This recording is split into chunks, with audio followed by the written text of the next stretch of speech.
ప్రేమగల తండ్రి, జీవం గల నాయన, పరిశుద్ధుడైన మహా గొప్ప దేవ, మీకా గ్రంథంలోని ఈ వివరణ కోసం 4వ సెషన్లోనికి మేము ప్రవేశిస్తున్నాం.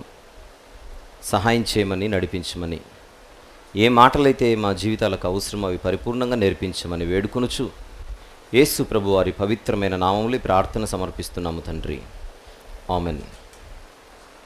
ప్రియమైన దేవుని వారలారా, మీకా గ్రంథ వివరణలో 4వ సెషన్లోనికి మనం ప్రవేశిస్తున్నాం. దాదాపుగా పరిచయాన్ని ముగించుకొని మనము గ్రంథములోనికి కూడా నెమ్మదిగా ప్రవేశించాం. 3వ సెషన్లో ఈ గ్రంథాన్ని 3 భాగాలుగా మనం విభజించుకొని మాట్లాడుకుంటున్నాం. 7 అధ్యాయాలు కలిగినటువంటి గ్రంథం ఇది. 3 భాగాలుగా డివైడ్ చేసుకున్నాం. మొదటి 2 అధ్యాయాలు ఒక భాగం లేదా మొదటి భాగం, 3, 4, 5 అధ్యాయాలు రెండవ భాగంగా, 6, 7 అధ్యాయాలను 3వ భాగంగా మనము పరిగణించాం. పోతే ఈ 3 భాగాలలో విందాం జాగ్రత్తగా. ఈ 3 భాగాలలో మనము మీకా గారి ద్వారా దేవుడు దయచేసిన 6 సందేశాలను మనం వినబోతున్నాం. అధ్యాయాలు 7, భాగాలు 3, సందేశాలు 6. అది సంఖ్య. మరొక్కసారి, అధ్యాయాలు 7, భాగాలనేమో 3గా మనం విభజించుకున్నాం. ఈ 3 భాగాలలో 6 సందేశాలను మనం వినబోతున్నాం. పిక్చర్ క్లియర్ కదా అందరికీ? రైట్. ఇప్పుడు మనం మొదటి సందేశంలోనికి ప్రవేశిస్తున్నాం. ఈ మొదటి సందేశం మొదటి అధ్యాయము 2వ వచనం నుండి మొదటి అధ్యాయము 16వ వచనం వరకు రాసుకోవాలి జాగ్రత్తగా. మొదటి అధ్యాయము 2వ వచనం నుండి మొదటి అధ్యాయము 16వ వచనం వరకు. దీనికి ఒక చిన్న టైటిల్ ఇద్దాం, ఎందుకంటే మనం మొదటి సందేశంలోనికి వెళ్తున్నాం కనుక దీనికి ఒక టైటిల్ ఇద్దాం. ఈ 2వ వచనం నుండి 16వ వచనం వరకు ఉన్న ఈ సందేశానికి ఒక చిన్న టైటిల్ ఇస్తున్నాం. దీనికి తీర్పును గూర్చిన తొలి దేవోక్తి అని పెట్టండి. తీర్పును గూర్చిన తొలి దేవోక్తి అని మీరు టైటిల్ ఇవ్వాలి. క్లియర్ కదా? తీర్పును గూర్చిన తొలి దేవోక్తి అనగానే ఇది ఎవరి తీర్పు అని మీకు అర్థమైపోతుంది? దేవునిదే, నో డౌట్. అంటే దేవుని తీర్పును గూర్చిన తొలి దేవోక్తి, ఇది మనం ప్రవేశిస్తున్నాం. వెళదాం 2వ వచనం నుంచి. మీకా గ్రంథం మొదటి అధ్యాయం 2వ వచనం. సకల జనులారా ఆలకించుడి, భూమి నీవును నీలోనున్న సమస్తమును చెవి యొగ్గి వినుడి. ఆలకించుడి అన్న పదాన్ని నేను చివరి భాగంలో ఎంటర్ అయినప్పుడు కూడా మళ్ళీ దీన్ని ప్రస్తావిస్తాను. ఆలకించుడి అనే పదాన్ని మీరు మనసులో పెట్టుకోండి. సకల జనులారా ఆలకించుడి. 3వ సెషన్లో మీకా గారికి వచ్చిన దేవోక్తి ఎవరి గూర్చి అని మనం విన్నాం. షోమ్రోనును గూర్చియు యెరూషలేమును గూర్చియు. అంటే తీర్పు ఎవరికి రాబోతోంది? షోమ్రోనుకు, యెరూషలేముకు. షోమ్రోను దేనికి రాజధాని? ఇశ్రాయేలీలకు రాజధాని. యెరూషలేము దేనికి రాజధాని? యూదులకు రాజధాని. కానీ ఈ వర్తమానాన్ని ఎవరిని వినమంటున్నాడు దేవుడు? 2వ వచనం అదే, సకల జనులారా. నేను శిక్షించబోయేది ఈ 2 ప్రాంతాలను, కానీ దీన్ని చూడవలసింది, వినవలసింది మాత్రం సకల జనులు వినాలి. నా ప్రజలుగా పేరు పెట్టబడిన వారు ఎవరైతే ఉన్నారో వారిని ఎలా నేను శిక్షించబోతున్నానో, వారికి నేను ఎలా తీర్పులు విధించబోతున్నానో సకల జనులు ఆలకించాలి.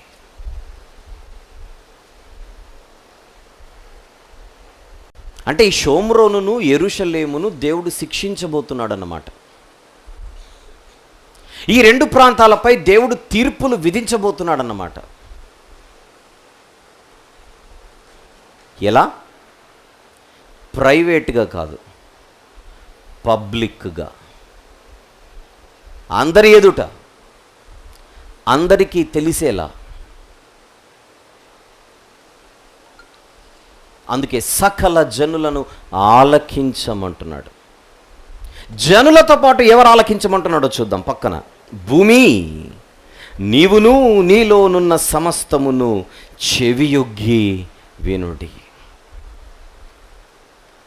అన్యజనులే కాదు, మిగిలిన జనులే కాదు, సృష్టి కూడా ఇది చూడాలి. వీరికి నేను ఏం చేయబోతున్నానో సృష్టి కూడా తిలకించాలి. తిలకించే ముందుగా ఆలకించాలి. దేవుడు తాను చెయ్యబోయే విషయాన్ని సృష్టిని కూడా గమనించమంటున్నాడు చూడండి. మీకు విషయం తెలుసో తెలీదో, దేవుని కార్యాలను సృష్టి గమనిస్తూ ఉంటుంది.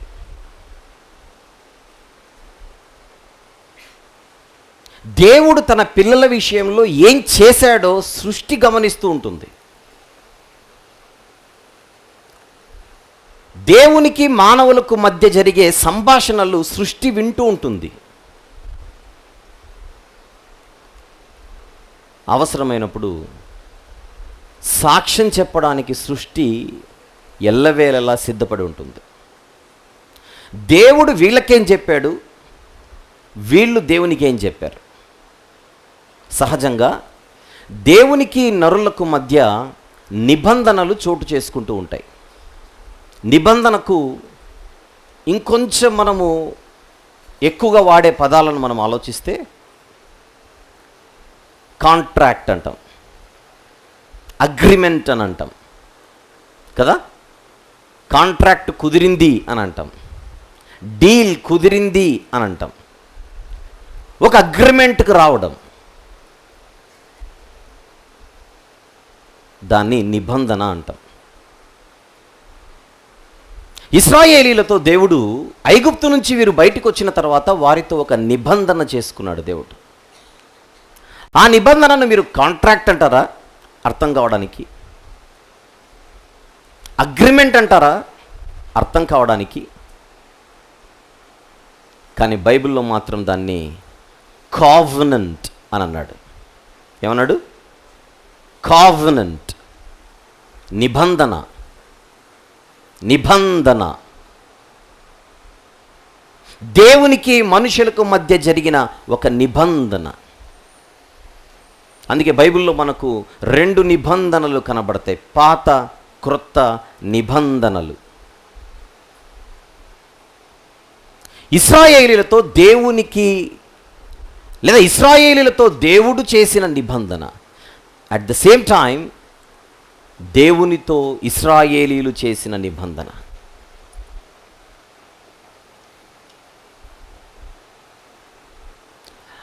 కొన్ని మాటలు చూద్దాం వీరితో జరిగిన నిబంధన ఏంటో. నిర్గమకాండము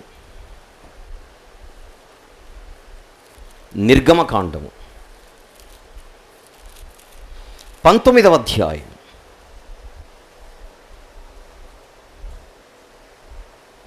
3వ వచనము నుండి చూద్దాం. సీనాయి అరణ్యము దగ్గర జరుగుతున్న ఒక సందర్భం. మోషే దేవుని యొద్దకు ఎక్కిపోగా యెహోవా పర్వతము నుండి అతనిని పిలిచి, నీవు యాకోబు కుటుంబీకులతో ముచ్చటించి ఇశ్రాయేలులకు తెలుపవలసినదేమనగా నేను ఐగుప్తీయులకు ఏమి చేసి తినో, మిమ్మును గద్దరెక్కల మీద మోసి నా యొద్దకు మిమ్మును ఎట్లు చేర్చుకుంటునో మీరు చూచితిరి. కాగా మీరు నా మాట శ్రద్ధగా విని నెక్స్ట్ నా నిబంధనను అనుసరించి నడిచిన ఎడల మీరు సమస్త దేశ జనులలో నాకు స్వకీయ సంపాద్యమగుదురు. సర్వభూమియు నాదే కదా, మీరు నాకు యాజక రూపమైన రాజ్యముగాను పరిశుద్ధమైన జనముగాను ఉందురని చెప్పుము. నీవు ఇశ్రాయేలులతో పలుకవలసిన మాటలు ఇవే. నిబంధన. ఈ ప్రజలతో దేవుడు కుదుర్చుకుంటున్నటువంటి ఒక కావెనెంట్, నిబంధన.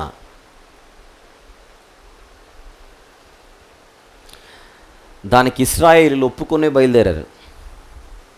మాకు ఒక నెల రోజులు టైం ఇస్తే ఆలోచించుకొని చెప్తాం ఈ డీల్ మాకు నచ్చిందో లేదో అని ఎవరనలేదు. ఆల్రెడీ ప్రయాణంలో ఉన్నారు. సీనాయి అరణ్యము దగ్గర జరుగుతున్న ఒక పవిత్ర నిబంధన.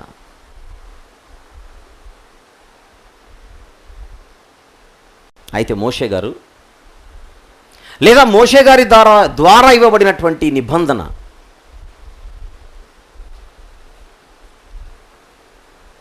అది చాలా పవిత్రమైంది. ఆ నిబంధనను ఉల్లంఘించిన వారు అపవిత్రులైపోతారు. ఉల్లంఘించిన వారు అపవిత్రులు అవుతారు. ఈ నిబంధన ఎలాంటిది అని ఒకవేళ మీరు అడిగితే ఒక వివాహ బంధము లాంటిది. ఈ నిబంధన ఎలాంటిది? ఒక వివాహ బంధము లాంటిది. పెళ్లి రోజున ప్రమాణాలు చేయిస్తారు, వాగ్దానాలు చేయిస్తారు. నా గుండెలో నీవే ఎప్పటికీ ఉంటావు, భర్తగా నిన్ను మాత్రమే అని పెళ్లి కూతురుతో, భార్యగా నిన్ను మాత్రమే అని పెళ్లి కుమారునితో. నిబంధన. సంఘం ఎదుట ఇద్దరి మధ్య జరుగుతున్న ఒక పవిత్ర నిబంధనది. ఈ నిబంధనను వీళ్ళిద్దరిలో ఎవ్వరు ఉల్లంఘించిన వారు అపవిత్రులైపోతారు. అర్థం కావడానికి పెళ్లి నిబంధన తీసుకున్నాను. సామెతల గ్రంథంలో భర్తకు భార్య మోసం చేస్తే దాన్ని ఏ పదజాలంతో ఉపయోగించాడో చూద్దాం ఒకసారి. సామెతల గ్రంథం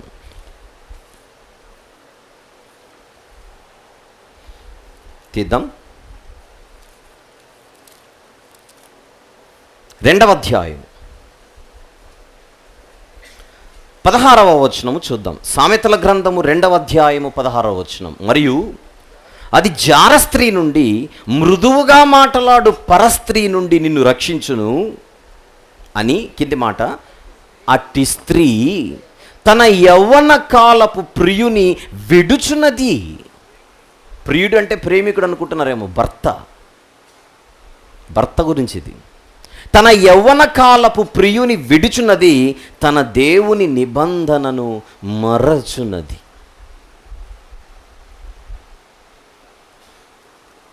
పెళ్లి చేసేటప్పుడు ఖచ్చితంగా పెళ్లి కుమారునికి పెళ్లి కుమార్తెకు చెప్పాల్సిన మాట ఇది. ఏ కారణం చేతనైనా ఈ అమ్మాయిని వదిలేస్తానని నువ్వు కానీ, ఈ మనిషిని వదిలేస్తానని అమ్మాయి కానీ అనుకుంటే, మీ ఇద్దరి మధ్య జరుగుతున్న ఈ నిబంధనకు ప్రత్యక్ష సాక్షి ఆ దేవుడే. ఇది దేవుని నిబంధన. ఒక భర్తను భార్య విడిచిపెట్టకూడదు, ఒక భార్యను భర్త విడిచిపెట్టకూడదు. లేదు నేను వదిలేస్తాను అంటే వదిలేసిన వారు అపవిత్రులు అవుతారు. పెళ్లిని గూర్చిన దేవుని నిబంధన ఇది భౌతికపరమైంది. ఇప్పుడు నిర్గమకాండం 19వ అధ్యాయంలో మనం చూస్తున్నది ఆత్మీయ బంధం.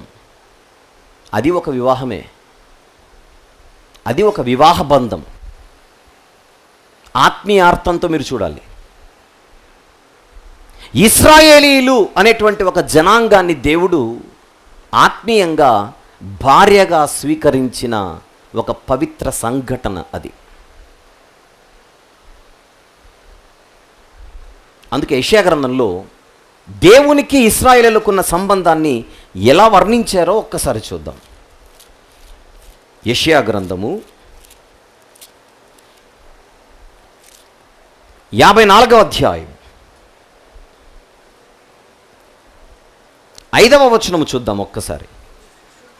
యెషయా గ్రంథము 54వ అధ్యాయము 5వ వచనం.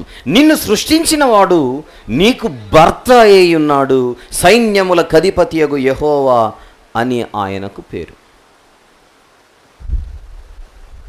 ఒక నిబంధన చోటు చేసుకుంది ఇశ్రాయేలీలతో ఒకప్పుడు.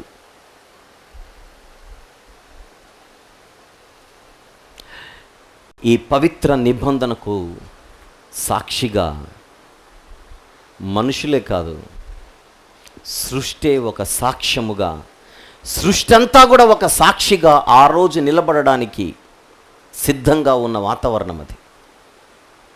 అందుకే మోషే గారు ద్వితీయోపదేశ కాండంలో, ద్వితీయోపదేశం అంటే రెండవసారి వారికి ఉపదేశిస్తూ, దేవునితో మీకు ఒక నిబంధన జరిగింది మర్చిపోకండి.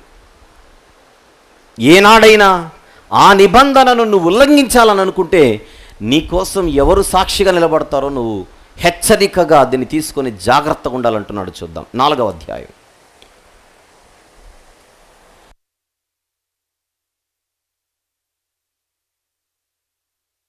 ద్వితీయోపదేశ కాండము 4వ అధ్యాయం 25-26 వచనములు చూద్దాం. ద్వితీయోపదేశ కాండము 4వ అధ్యాయం 25-26. మీరు పిల్లల పిల్లలను కని ఆ దేశమందు బహుకాలము నివసించిన తర్వాత మిమ్మును మీరు పాడు చేసుకొని ఏ స్వరూపము కలిగిన విగ్రహమునైనను చేసి నీ దేవుడైన యెహోవాకు కోపము పుట్టించి ఆయన కన్నుల ఎదుట కీడు చేసిన ఎడల, అంటే నన్ను విడిచి, అంతేనా, నన్ను విడిచి మరొకరితో నువ్వు బంధం పెట్టుకుంటానంటే ఏం జరుగుతుంది? మీరు ఈ యొర్దాను దాటి స్వాధీనపరచుకొనబోవు దేశంలో ఉండకుండా త్వరలోనే బొత్తిగా నశించిపోదురని భూమి ఆకాశములను మీ మీద సాక్షులుగా ఉంచుచున్నాను. అంటే దేవునితో ఇశ్రాయేలీలకు ఏదైనా కూడా ఆ బంధములో తెగదెంపులు జరిగి ఆ పవిత్ర బంధాన్ని అపవిత్రపరచే ప్రయత్నము చేస్తే దీనంతటికీ తర్వాత జరగబోయే పర్యవసానాలకు భూమి ఆకాశములు సాక్ష్యంగా నిలబడతాయట.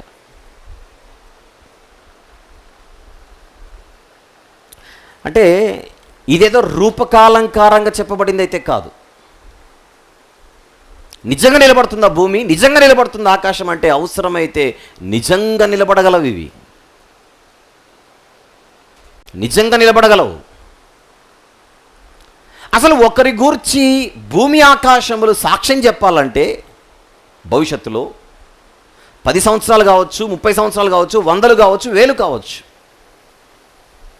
ఒకరి గురించి భవిష్యత్తులో సాక్ష్యం చెప్పాలంటే ముందు ఆకాశము భూమి లేదా సృష్టి ఏముండాలి? దీనికి సాక్ష్యం చెప్పాలంటే దీనికి ఏముండాలి? జ్ఞాపక శక్తి ఉండాలి. జ్ఞాపకం ఉంటే సాక్ష్యం చెబుతారా? మర్చిపోయినా కూడా సాక్ష్యం చెప్తారా? జ్ఞాపకం ఉంటేనే సాక్ష్యం చెప్పడం. అంటే సృష్టికి ఏముందని అర్థమవుతుంది? జ్ఞాపక శక్తి. జ్ఞాపక శక్తి, జ్ఞాపక శక్తిని మెమొరీ పవర్ అని అంటాం. సృష్టికి మెమొరీ పవర్ ఉందా? ఈ మధ్య కాలంలో శాస్త్రవేత్తలు నీటిపై పరిశోధనలు చేశారు. నీటిపై పరిశోధనలు చేస్తే అబ్బురపరిచే ఫలితాలు వాళ్ళకు బయటకు వచ్చాయి. ఏమిటి అని ప్రశ్నిస్తే నీటికి చాలా జ్ఞాపక శక్తి ఉందని శాస్త్రవేత్తలకు మొన్న తెలిసింది. ఎంత జ్ఞాపక శక్తి అంటే అసలు మనం దేనికి పనికిరామట ఆ జ్ఞాపక శక్తి ముందు, నీటికి ఉన్న జ్ఞాపక శక్తి ముందు. ఎలాంటి జ్ఞాపక శక్తి అని అడిగితే సహజంగా ఇప్పుడు మనం ఒకరితో ఒకరు కలుసుకొని మాట్లాడుకున్నాం. మీలో కొంతమంది నన్ను మొదటిసారి చూస్తుండొచ్చు, నేను కూడా మీలో కొంతమందిని మొదటిసారి చూస్తుండొచ్చు. మొదటిసారి మిమ్మల్ని కలుస్తున్నానండి మీరంటే వందనాలండి అని నేను చెప్పొచ్చు. మీటింగ్స్ అయిన తర్వాత ఎవరి ప్రాంతాలకు వాళ్ళు వెళ్ళిపోతాం. మళ్ళీ సంవత్సరం తర్వాత మళ్ళీ కనపడ్డాం అనుకోండి, అప్పుడప్పుడు నేను అక్కడ కనపడుతుంటాను కనుక స్క్రీన్ మీదనో యూట్యూబ్లోనో నన్ను మీరు గుర్తుపట్టవచ్చు. కానీ అనుకున్న మాట ప్రాక్టికల్గా ఏమంటే నన్ను గుర్తుపట్టారని మీరు నన్ను అడిగారనుకోండి, ఎక్కడో చూసినట్టుంది అన్న ఆలోచన వస్తుంది, కానీ ఎక్కడో తెలియదు. అదేనండి అప్పుడు ఎండలో పండగలు, చిక్కాల్లో చుక్కలు అండ్ చిక్కాల్లో చిక్కులు, ఆ రెఫరెన్స్ మీరు ఇచ్చారనుకోండి, కరెక్టే అని అప్పుడు గుర్తొస్తుంది. అవునవును, జస్ట్ సంవత్సరం కిందటేగా. అదే 5 ఏళ్ల తర్వాత కలిసామనుకోండి, ఎక్కడో చూసినట్టు అని కూడా గుర్తుకురాదు. ఇది మన బుర్ర. కానీ శాస్త్రవేత్తలు నీటిపై పరిశోధన చేస్తే వారికి వచ్చిన ఫలితాలు ఏంటో చెప్పమంటారా? ఒక వ్యక్తి ఒక కొలను దగ్గరికి కానీ లేదా ఒక నది దగ్గరికి కానీ లేదా ఒక సముద్రం దగ్గరికి కానీ ఎక్కడో అనుకోండి, నీటి దగ్గరికి వెళితే ఆ వ్యక్తి నీటి దగ్గరికి వెళ్ళి ముఖం కడుక్కున్నా, అలా వంగి దాన్ని చూసినా, లేకపోతే నీటి దగ్గరికి వెళ్ళేసి వచ్చినా, నా దగ్గరికి ఎవరు వచ్చి వెళ్ళిపోయారో అన్నది నీరు గుర్తుపెట్టుకుంటుందట. ఎండిపోయిన తర్వాత ఏం చేయలేనులే, కానీ ఉన్నప్పుడు చెప్తున్నా నేను. కొలంలో, చెరువులో, నదిలో నీళ్ళు ఎండిపోవచ్చు, కానీ నీరు తన దగ్గరికి ఏ వ్యక్తి వచ్చి వెళ్ళిపోయాడో ఆ వ్యక్తిని ఎప్పుడు గుర్తుపెట్టేసుకుంటుందట. ఆ వ్యక్తి మళ్ళీ వస్తే నీళ్ళల్లో ఒక స్పందన వస్తుందట. అరే, తెలిసినోడే వచ్చాడు, ఇంతకుముందు పాతోడే వచ్చాడని. ఆల్రెడీ వచ్చి వెళ్ళిపోయిన వాడు మళ్ళీ వస్తే ఆ నీటిలో ఒక స్పందన వస్తుంది. కొత్తగా వచ్చిన వ్యక్తి అప్పుడే మొదటిసారి వస్తే ఆ నీటిలో రియాక్షన్ ఒకలా ఉందట. ఆశ్చర్యపోయింది శాస్త్ర ప్రపంచం, నీటికి జ్ఞాపక శక్తి ఉందా అని. ఎప్పటి మాట ఇది? మొన్నటి మాట. ఇప్పుడు ద్వితీయోపదేశకాండం 4వ అధ్యాయం 26వ వచనంలో మీరు చూస్తున్న మాట ఎప్పటిది? మొన్నటిది కాదు. నేటికి 3500 సంవత్సరాల క్రితం మాట ఇది సుమారు. ఇది 2000 క్రీస్తు శకం, అది 1500 క్రీస్తు పూర్వం, మొత్తం కలిపితే 3500.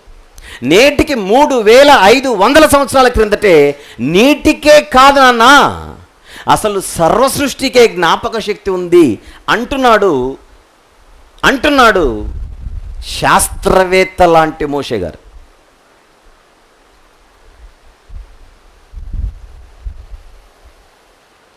ఏ యూనివర్సిటీలో ఆయన చదువుకోలేదు సరిగా, అంటే మనలా కాదు. ఐగుప్తు సకల విద్యల యందు ఆయనకుంది ప్రావీణ్యం, అది వేరు. కానీ ఈ సబ్జెక్టులు ఆయనకి ఎలా తెలిసాయి? అప్పటికి ఇంకా టెక్నాలజీ అంత డెవలప్ అవ్వలేదు. ఆ రోజుల్లోనే ఒక సైన్స్ మాట్లాడుతున్నాడు ఆయన, సృష్టికే జ్ఞాపక శక్తి. ఇది ఒకసారి కాదు. ఒకరోజు దేవుడు మోషే గారిని పిలిచి నాయనా, నువ్వు త్వరలో నీ పితరులతో పండుకొనబోచున్నావు అంటే మరణించబోతున్నావు అని. కానీ నువ్వు వెళ్ళిపోయిన తర్వాత ఈ జనాంగం భ్రష్టు పడుతుందని నీకు ముందే చెప్తున్నా నేను అని భవిష్యత్తు చెప్పాడు దేవుడు మోషే గారికి. అది విన్న తర్వాత మోషే గారు ఎలా రియాక్ట్ అవుతున్నాడో చూద్దాం కొన్ని మాటలు. అదే ద్వితీయోపదేశకాండం 31వ అధ్యాయం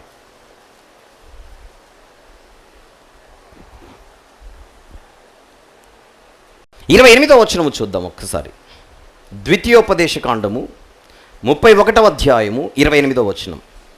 నేను చనిపోయిన తర్వాత మరి నిశ్చయంగా తిరుగుబాటు చేయుదురు కదా, మీ గోత్రముల పెద్దలనందరినీ మీ నాయకులను నా యొద్దకు పోగు చేయుడి, ఆకాశమును భూమిని వారి మీద సాక్షులుగా పెట్టి నేను ఈ మాటలను వారి వినికిడిలో చెప్పెదను. ఇప్పుడు నేను ఏవైతే మీకు చెప్పబోతున్నానో, నేను పోయిన తర్వాత మీ పరిస్థితి ఎలా ఉంటుందో నాకు తెలిసిపోయింది. అందుకే పోయే ముందుగా చాలా ముఖ్యమైన విషయాలు నేను మీకు చెప్పాలి. దానికోసం సాక్షులుగా ఎవరిని పెడుతున్నా నేను? ఆకాశమును భూమిని. 30వ అధ్యాయంలో కూడా ఏమంటున్నాడో చూద్దాం. ద్వితీయోపదేశకాండం 30:19వ వచనం చూద్దాం. 19 నేడు జీవమును మరణమును, ఆశీర్వాదమును శాపమును నేను నీ ఎదుట ఉంచి భూమి ఆకాశములను మీ మీద సాక్షులుగా పిలుచుచున్నాను. దేవుని మాటలు ఇవి.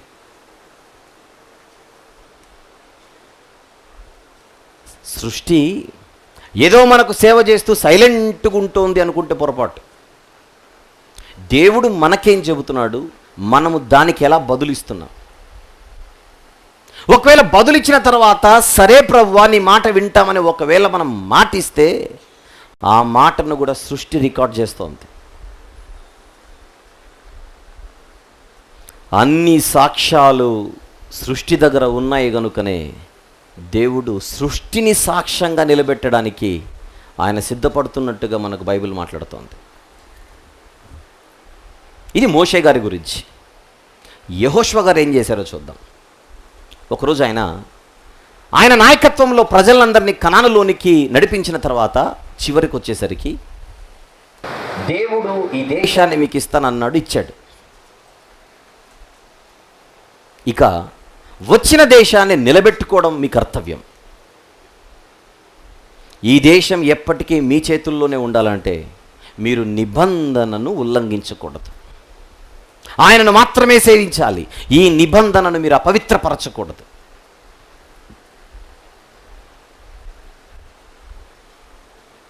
చెప్పడం నా బాధ్యత.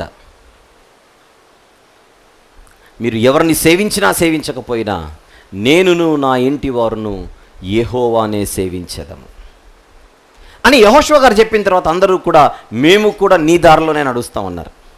అప్పుడు యెహోషువ గారు ఆ మాట మీదే ఉండండి, ఒకసారి రికార్డ్ చేస్తానన్నాడు. ఆ మాట మీదే ఉండండి, నేను రికార్డ్ చేస్తానన్నాడు. ఎలా రికార్డ్ చేస్తాడు? మొబైల్లోనా? ఎలా రికార్డ్ చేస్తాడు? టేప్ రికార్డర్లోనా? ఎలా రికార్డ్ చేస్తున్నాడో చూడండి. యెహోషువ గ్రంథం 24వ అధ్యాయం.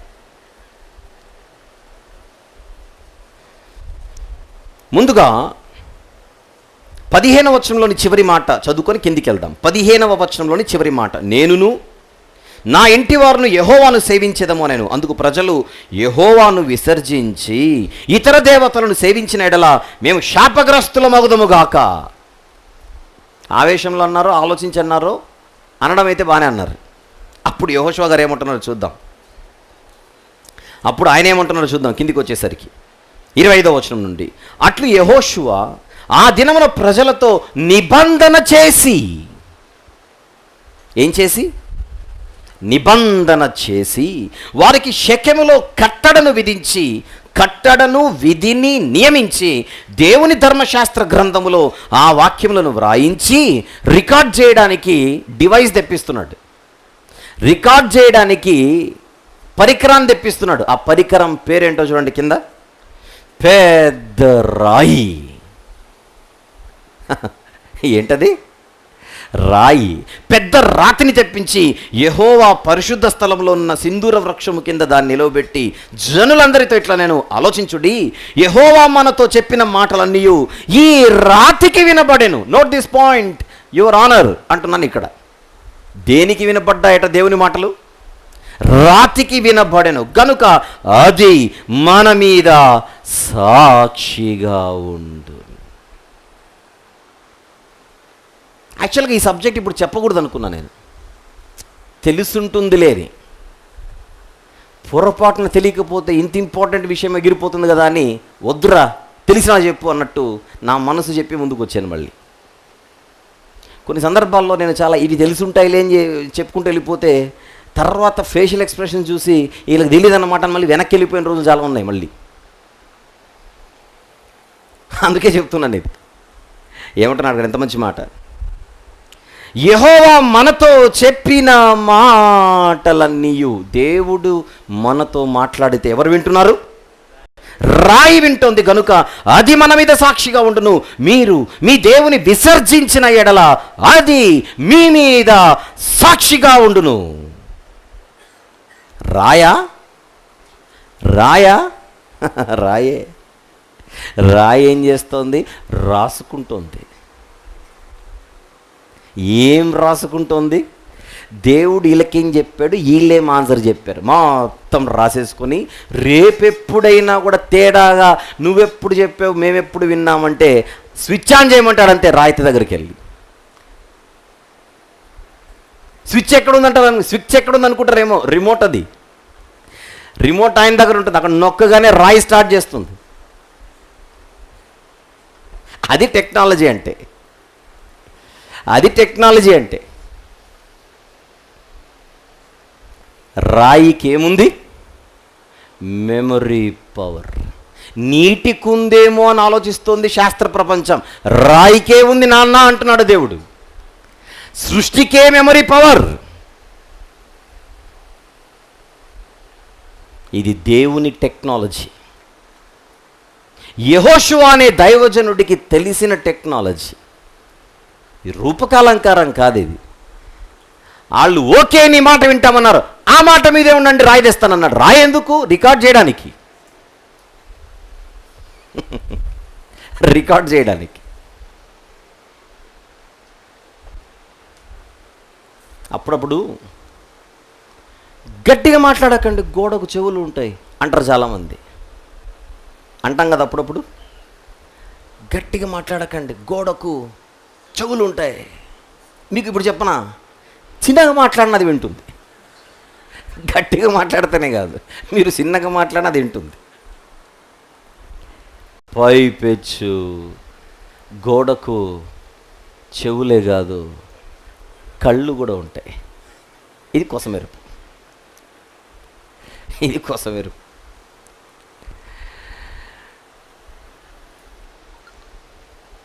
హైదరాబాద్లో గోల్కొండ అని ఒకటి ఉంటుంది. మీరు ఎంతమంది చూసారో నాకు తెలియదు. ఈసారి వస్తే ట్రై చేయండి అక్కడికి వెళ్ళడానికి. వెళ్ళేటప్పుడు ఒంటరికి వెళ్ళకండి, గైడ్ని తీసుకొని వెళ్ళండి. అంటే ఫ్యామిలీతో వెళ్ళమని చెప్తున్నాను అనుకుంటారు. మళ్ళీ ఒంటరికి వెళ్ళొద్దు అంటే ఫ్యామిలీతో కలిపని కాదు. అక్కడ గైడ్స్ ఉంటారు, వాళ్ళని పట్టుకొని వెళ్ళండి, మొత్తం చెప్తారు. ఆ గోల్కొండ నిర్మాణంలో నిజంగానే గోడకు చెవులు ఉన్నాయి. జోక్ కాదు, నిజం. అది మంచి టెక్నాలజీ. ఇప్పుడంటే మనకు మొబైల్స్ ఉన్నాయి, పక్కోడికి కూడా మెసేజ్ పెట్టవచ్చు. ఆ రోజుల్లో మొబైల్స్ లేవు. అప్పుడు దీని నిర్మాణం ఎలా చేశారని అడిగితే, సైనికులు 4 మూలల్లో కాపలా కాస్తుంటారు. ఈ మూలన ఒక సైనికుడు, ఆ మూలన ఒక బంటు, ఆ మూలన ఒక సిపాయి, అట్లా సైనికులందరూ 4 మూలల్లో. ఇప్పుడు ఎవరో అనుమానంగా ఎంటర్ అవుతున్నారు లోపలికి, అనుమానాస్పదంగా ఎవరో ఎంటర్ అవుతున్నారు. అది ఇక్కడున్న ఆయన గమనించాడు. ఇక్కడున్న ఆయన గమనిస్తే అక్కడున్న ఆయనకి ఎలా చెప్పాలి? గట్టిగా కేకేస్తాడు, వెళ్ళిపోడు. వాట్సాప్లో పెట్టాలంటే మొబైల్ లేదు. అందుకే ఆ టెక్నాలజీ ఏంటని అడిగితే, గోడలో ఇక్కడున్న సైనికుడు గోడ దగ్గర నోరు పెట్టి మాట్లాడితే అక్కడున్న సిపాయి చెవి పెట్టి వింటే ఇతను మాట్లాడేది అక్కడ వినపడుతుంటుంది. ఇతను ఇక్కడ మాట్లాడేది, ఈ మూలన మాట్లాడే మాట ఆ మూలన చెవిని పెడితే ఆ మూలలో వినపడుతూ ఉంటుంది. అది టెక్నాలజీ.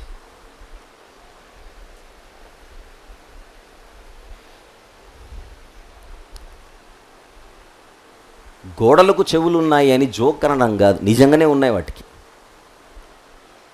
హబక్కూకు గ్రంథంలో ఎలాంటి మాట రాయబడిందో చూద్దాం ఒకసారి. హబక్కూకు గ్రంథం చూద్దాం. 2వ అధ్యాయం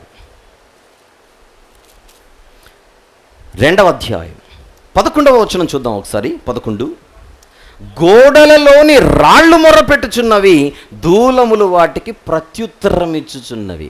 రాళ్ళు మొరపెడుతుంటే దూలాలు ఆన్సర్ చేస్తున్నాయట.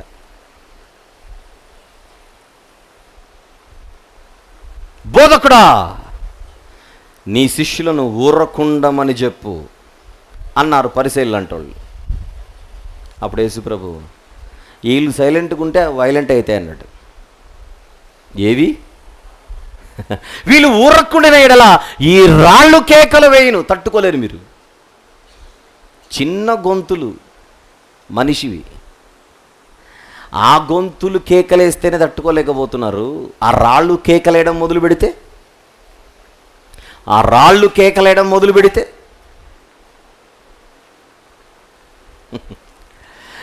రాళ్ళు కేకలేస్తాయా?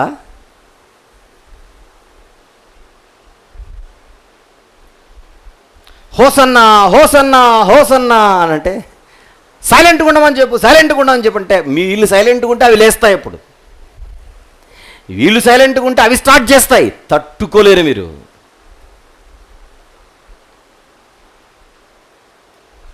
మీరు సర్వలోకమునకు వెళ్ళి, నెక్స్ట్ మాట చెప్పండి, సర్వ సృష్టికి చెప్పాలట. సృష్టికెందుకు? జనాలకు కదా సువార్త చెప్పాల్సింది. జనాలకు చెబితే వాళ్ళు విని నువ్వెప్పుడు చెప్పావు అంటారు మళ్ళీ తర్వాత. అదే వాక్యం చెప్పేటప్పుడు సృష్టి కూడా వింటే వీళ్ళు మేము మర్చిపోయామన్నా అవి గుర్తు చేస్తాయి మళ్ళీ. మేము మర్చిపోయామన్నా అవి గుర్తు చేస్తాయి మళ్ళీ. కొలస్సీ పత్రికలో సువార్త ఎవరికి ప్రకటించబడుతోందో చెబుతున్నాడు చూడండి ఒక్కసారి. కొలస్సీ పత్రిక 1వ అధ్యాయం, కొలస్సైలకు వ్రాసిన పత్రిక 1వ అధ్యాయం 23వ వచనం చూద్దాం. 23, పునాది మీద కట్టబడిన వారై స్థిరముగా ఉండి మీరు విన్నట్టియు ఆకాశము క్రింద ఉన్న సమస్త సృష్టికి, ఎవరికట? ఆకాశము క్రిందనున్న సమస్త సృష్టికి ప్రకటింపబడినట్టు ఈ సువార్త వలన కలుగు నిరీక్షణ నుండి తొలగిపోకుడి. సువార్త మీరు మాత్రమే విన్నవాళ్ళు కాదు, వింటున్నవారు కాదు. ఆకాశము క్రిందున్న సమస్త సృష్టి వింటున్న సువార్త ఇది.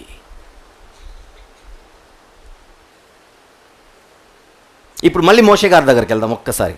ఆయన బాధతో ఏమని మాట్లాడుతున్నాడో చూద్దాం ఒకసారి. ద్వితీయోపదేశకాండం 31వ అధ్యాయం మనం చూసాం. 28వ వచనం, నేను చనిపోయిన తరువాత మరి నిశ్చయంగా తిరుగుబాటు చేయుదురు కదా, మీ గోత్రముల పెద్దలనందరినీ మీ నాయకులను నా యుద్ధకు పోగు చేయుడి, ఆకాశమును భూమిని వారి మీద సాక్షులుగా పెట్టి నేను ఈ మాటలను వారి వినికిడిలో చెప్పేదను అన్నాడు. ఇప్పుడు చెప్పడం మొదలు పెడుతున్నాడు. 31వ అధ్యాయంలో చెప్పేదను అన్నాడు. ఇప్పుడు మొదలు పెడుతున్నాడు 32వ అధ్యాయంలో. 32వ అధ్యాయంలో మోషే గారి సందేశం చూద్దాం. స్టార్ట్. ఆకాశ మండలమా చెవియొగ్గుము, నేను మాటలాడుదును, భూమండలమా నా నోటి మాట వినుము.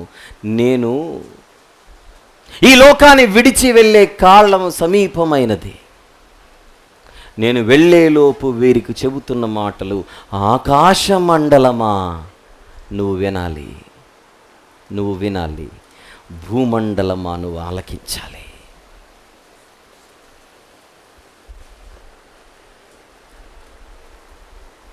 కారణం, నేను చనిపోయిన తర్వాత మళ్ళీ ఎప్పుడూ తిరిగి రాను. కానీ బతికున్నప్పుడు నేను వీళ్ళతో చెప్పే మాటలన్నీ నువ్వు రికార్డ్ చేసి భద్రంగా పెట్టు. నాన్న ఇప్పుడు నేను చెప్పే మాటలు రికార్డ్ అవుతున్నాయి కదా అని ఎందుకు అడుగుతున్నాను వీళ్ళని? నేను పోయిన తర్వాత కూడా ఇవి రికార్డు అవుతాయి, ఎప్పటికీ భద్రంగా ఉంటాయని. అంతేనా? రికార్డ్ అవుతున్నాయి అని ఎందుకు అడుగుతున్నాను? నేను ఉన్నా లేకున్నా ఆ మాటలు ఉండిపోతాయి. ఆ రోజు నేనంటే చిన్నోడిని కనుక చిన్న కెమెరా పెట్టారు. మోషే గారు పెద్దోడు కనుక ఆకాశమే ఒక కెమెరా అయి కూర్చుంది. ఆకాశమే ఒక కెమెరా, ఆకాశమే ఒక కెమెరా. నా దగ్గర ఒక చిన్న రికార్డింగ్ డివైస్ ఉంది. దీని సైజు చూడండి ఎలా ఉందో. పని చేయట్లేదు లేండి, అందుకే ఆన్ చేయలేదు. అక్కడ పని చేసేది ఒకటి ఉంది. దీని సైజ్ ఎంత, దీని వెయిట్ ఎంత, దీని బతుకు ఎంత చూడండి. ఎంత జీబీ ఇది? 8 GB అట ఇది. అందాజుగా చెప్పు ఎన్ని మెసేజ్లు ఉంటాయి? గంట మెసేజ్ ఎన్ని పడతాయి? ఒక 200. ఇప్పుడు నేను ఇలా గంటన్నర 2 గంటలు మాట్లాడే మెసేజ్లు ఒక 200 పడతాయట. ఇందులో 200 సందేశాలను భద్రపరచగలిగే పవర్ దేనికి ఉంది? ఈ చిన్న చింతకాయ లాంటి దానికి ఉంది. అవునా? నీ మొబైల్ ఫోన్ ఏజెన్స్ ఎవరికి ఇవ్వనులే. దీంట్లో చిన్న చింతపిచ్చి లాంటిది ఒకటి ఉంటుంది. ఏంటది?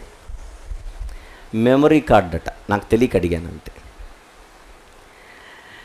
ఇది మొబైల్ ఇంత ఉంటుంది. చీమా దోమను కలిపితే సైజ్ ఎంత వస్తుందో అంత ఉంటుంది అంతే. అది ఎంత జీబీనో చూసారా? 16 అట, ఇది 8. 16 GB. దాని తలకాయ ఎంత? ఆ తలకాయలోనే తోక. దీనికి 16 జీబీనా? 8 జీబీలో 200 మెసేజ్ అయితే 200 మెసేజ్లు అయితే 16 జీబీలు ఎంత అవుతాయో లెక్కలు చెప్పండి మీరే. 400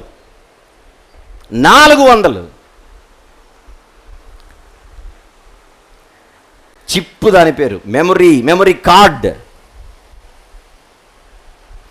దీనికే అంత సీన్ ఉంటే ఇప్పుడు ఆకాశం అనే మెమరీ కార్డు జీబీ ఎంతో ఇంకొకసారి అంటే హార్ట్ అటాక్ వస్తుందేమో ఎంతో అని.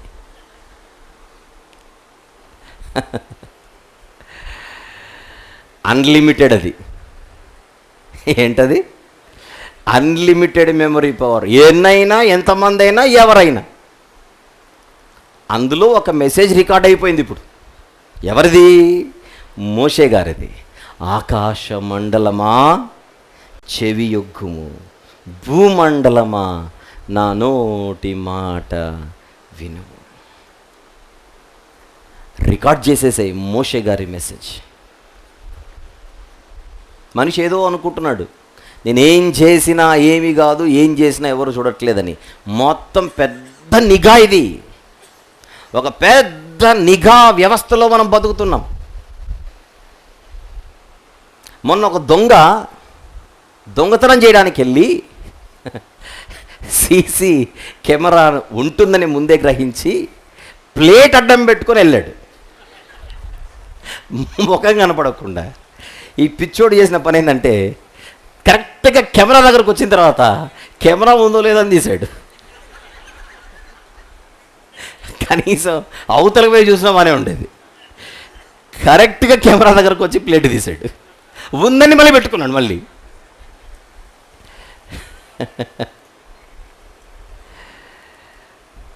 మరి ఆకాశం నుండి ఎప్పుడు తప్పించుకునేది మనం?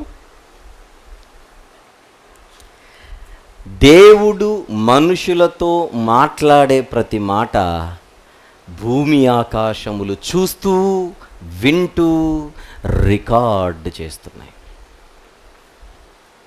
మీకా గ్రంథం 1వ అధ్యాయము 2వ వచనంలో ఉన్నాం.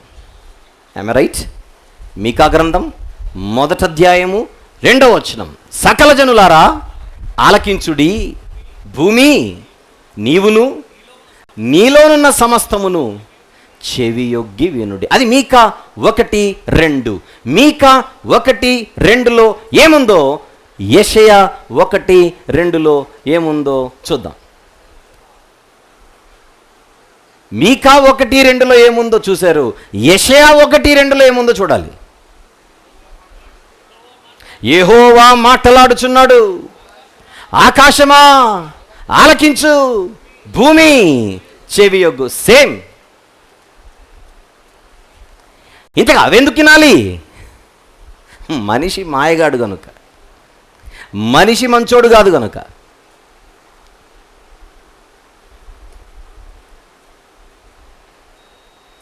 ఈ మీటింగ్స్ అయిన తర్వాత మీరు ఇంటికి వెళ్తారు. ఎలా జరిగాయి మీటింగ్స్ అని అంటారు ఇంట్లో వాళ్ళు. భలే జరిగాయి అని మీరు అంటారు. బాగుంది. ఏం చెప్పారు అని అడుగుతారు. ఏం చెప్పారు అంటే నేను చెప్పలేను కానీ ఇరగదీశారు అంటాం మనం. ఆ ఇరగదీసిందే ఏం చెప్పారు అలా 10 సార్లు అడిగితే వాళ్ళు ఏం చెప్పారో ఈ నోటితో నేను చెప్పలేను కానీ ఇరగదీశారు. అది మన బతుకు, అది మన మెమరీ పవర్. విన్న వెంటనే మర్చిపోము,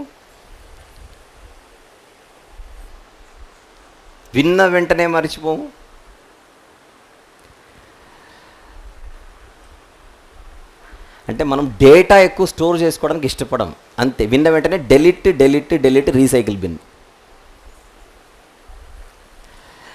కానీ ఏదైతే మనకు ప్రకటించబడుచున్నదో ఇదంతా ఎవరు రికార్డ్ చేస్తున్నారు? ఇప్పుడు రికార్డ్ చేసే ఈ కెమెరా పాడవచ్చు, రికార్డ్ చేసే ఆడియో డివైస్లు దీనిలాగా చెడిపోవచ్చు.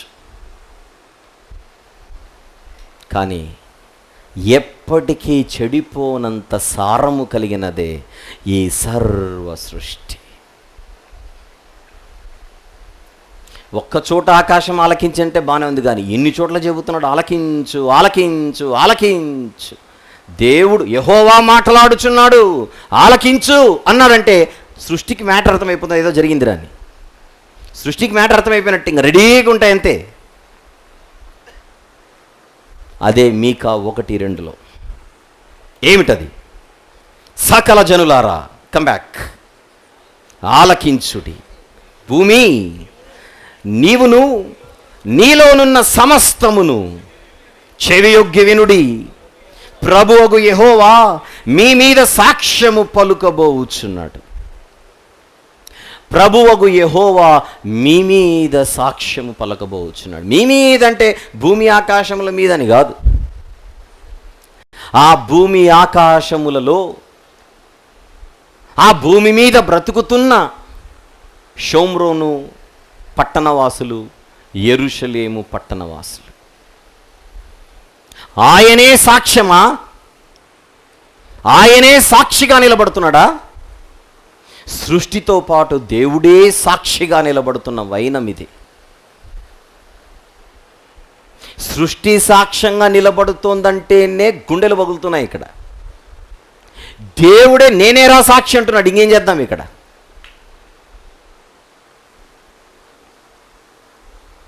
ఎక్కడికి వెళ్ళిపోగలం?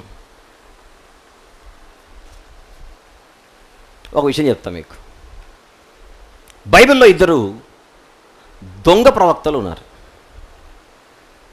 ఒకడి పేరు అహాబు, మరొకడి పేరు సిద్కియా. ఇదే పేర్ల మీద మనకు రాజులు కూడా ఉన్నారు. వాళ్ళ గురించి మాట్లాడట్లా. ఆ పేర్లతో ఉన్న 2 దొంగ ప్రవక్తలు. వీళ్ళు ఏం చేశారంటే, ప్రవక్తలుగా ప్రజల మధ్య చెలామణి అవుతూ ప్రజలకు ఒకటి బోధించడం మొదలుపెట్టారు. దేవుడు సాక్షిగా నిలబడ్డం అంటే ఏంటో చెప్పడానికి తీసుకుని వస్తున్న సందర్భం ఇది.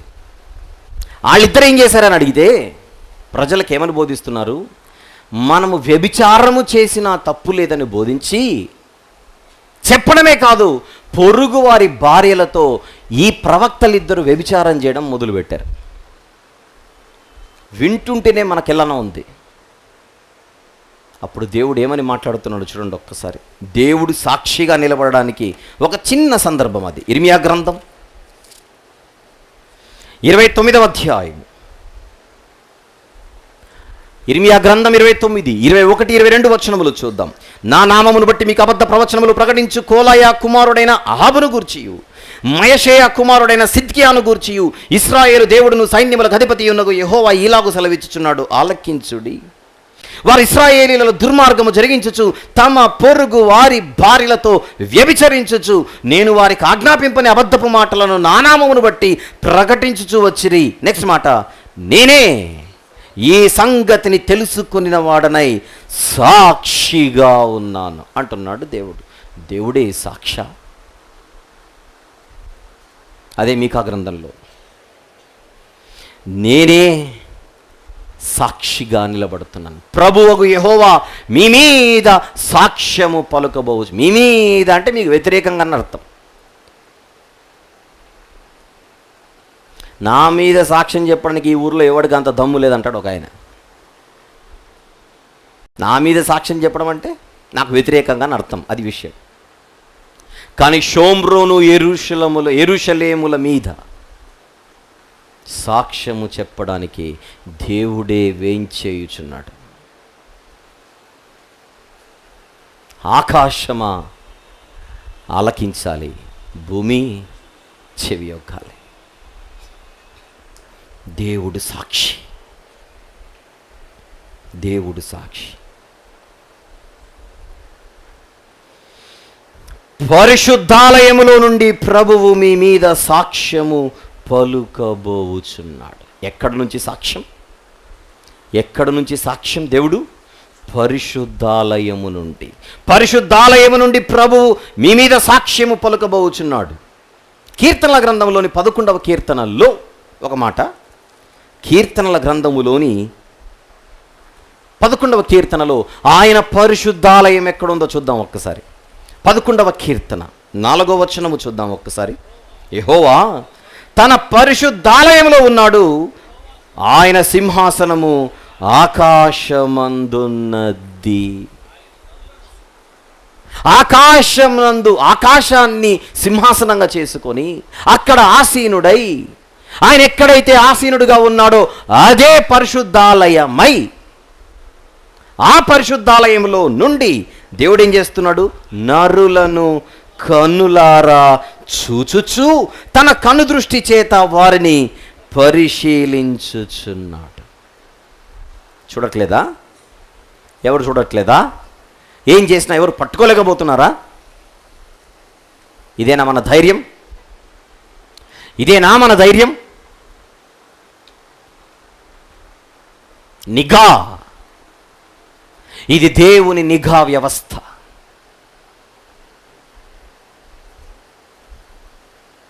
మానవ చట్టాలకు దొరికేవారు కొందరు, దొరకని వారు ఎందరో. దొరికేవారు కొందరే, దొరకని వారు ఎందరో.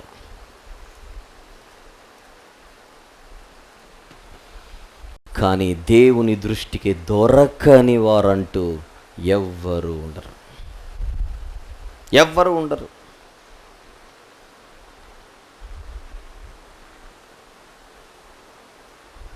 ట్రాఫిక్ లైట్లు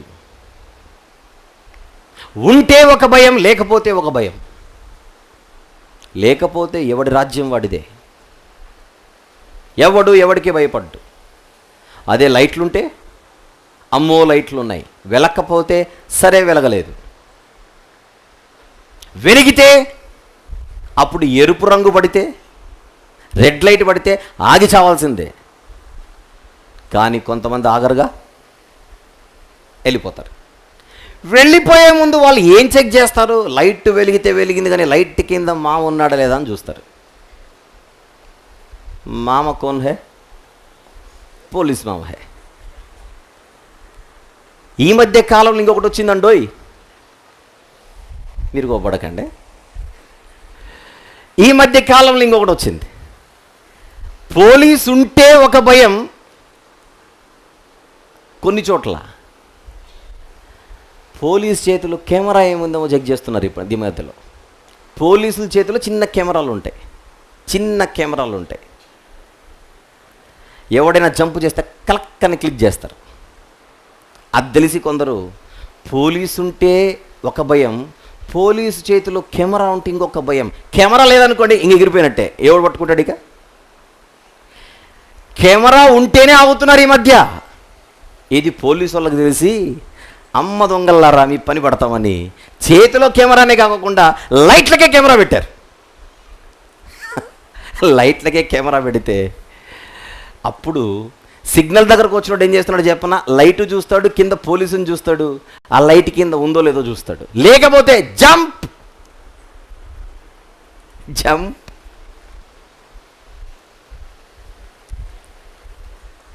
పెద్ద పెద్ద పట్టణాల్లో అయితే,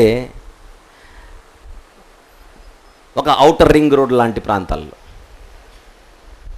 హైదరాబాద్లో కూడా ఉంది, హైదరాబాద్లో కూడా ఉంది ఔటర్ రింగ్ రోడ్ అని ఉంటుంది. ఆ ఔటర్ రింగ్ రోడ్లో ఒక పోలీసు గారు కెమెరా అలా పట్టుకుంటే ఎవడన్నా 100 దాడతాడా 100 దాటాడంటే ఎగిరిపోయినట్టే 3000. 100 దాటాడంటే ఎగిరిపోయినట్టే. నాకెందుకో డౌట్ వచ్చి ఒకరోజు కరెక్ట్గా ఆ మనిషి దగ్గర ఆపాను బండి, నా కారు. ఉన్నమాట చెప్పండి, 100 దాటి ఎంతవరకు వెళ్ళొచ్చు అంటే 110 వరకు వెళ్ళొచ్చు అన్నాడు. అమ్మయ్య స్తోత్రం అని చెప్పి వెళ్ళిపోయాను. మళ్ళీ 110 దాటకూడదు, గ్రేస్ 10. 100 దాటి 110 వరకు కొట్టు, 10 దాటితే అయిపోయినట్టే. మొన్న ఒక సహోదరుడు వేరే చోట స్పీడ్కి వెళ్ళిపోతుంటే, ఇక్కడ కెమెరా ఉండదని ఉంటుంది కదా, నువ్వు అంత స్పీడ్కి వెళ్ళగలుగుతున్నావు అని అడిగితే, ఏ స్పాట్లో ఏ కెమెరా ఉంటుందో నాకు బాగా తెలుసు అన్నాడు. అంతే. అంటే కెమెరా ఉన్న చోట్లంతా జాగ్రత్తగా వెళ్ళి లేని చోట ఎగిరిపోవడం అంతే.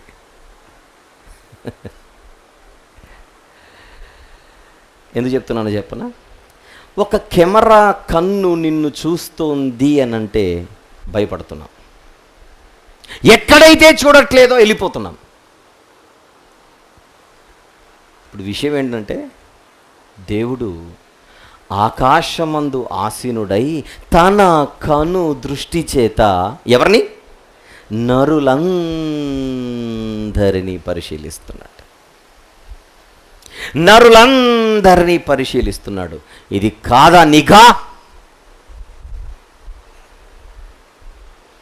ఎవడు తప్పించుకోగలడు? ఎందుకు ఆలకించమంటున్నాడు చెప్పనా?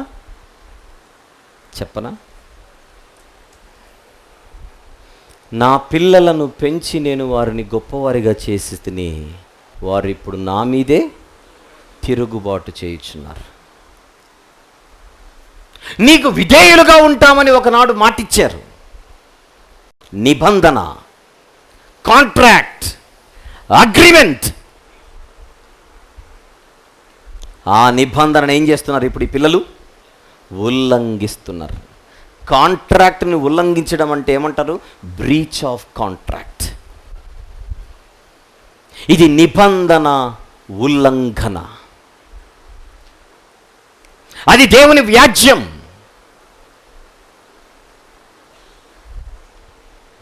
ధర్మవాదన, న్యాయవాదన,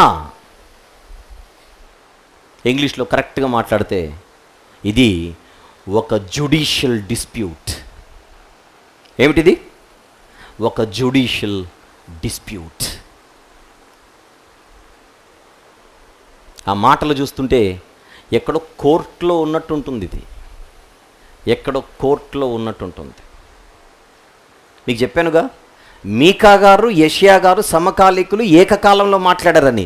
ఒక్కసారి అలా మనసులో పెట్టుకొని యెషయా గ్రంథం 5లో చూద్దాం ఏముందో. Come back. యెషయా గ్రంథం 5వ అధ్యాయం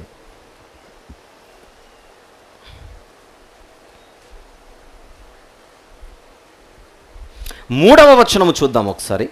యెషయా గ్రంథం 5వ అధ్యాయం 3వ వచనం. కావున యెరూషలేము నివాసులారా, యూదావారలారా, నా ద్రాక్ష తోట విషయము నాకు న్యాయము తీర్చవలెనని మిమ్మును వేడుకొనుచున్నాను. నేను నా ద్రాక్ష తోటకు చేసిన దానికంటే మరేమి దానికి చేయగలను? అది ద్రాక్ష పండ్లు కాయునని నేను కనిపెట్టినప్పుడు అది కారు ద్రాక్షలు కాయుటకు కారణమేమి? ఒక వ్యాజ్యం. న్యాయం కావాలి.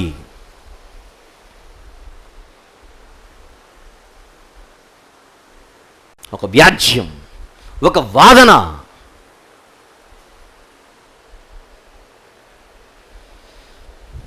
దేవుడే వ్యతిరేకిగా మారి, దేవుడే విరోధి అయి, దేవుడే పగవాడై షోమ్రోను యెరూషలేముల మీద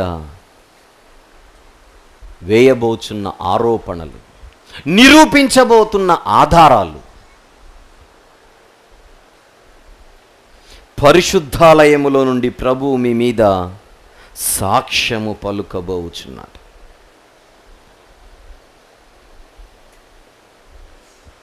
ఆ సాక్ష్యము పలకడానికి దేవుడు ఇదిగో యెహోవా తన స్థలము విడిచి బయలుదేరుచున్నాడు. ఆయన దిగి భూమి యొక్క ఉన్నత స్థలముల మీద నడువబోచున్నాడు. నిజంగానా? నిజంగా వస్తాడా? ప్రత్యక్షంగా వస్తాడా?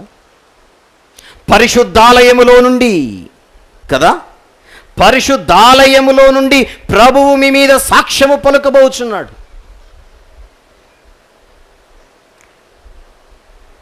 ఆ సాక్ష్యము పలకడానికి, మీతో మాట్లాడడానికి ఏం చేయుచున్నాడు? ఆయన తన స్థలము విడిచి బయలుదేరుచున్నాడు.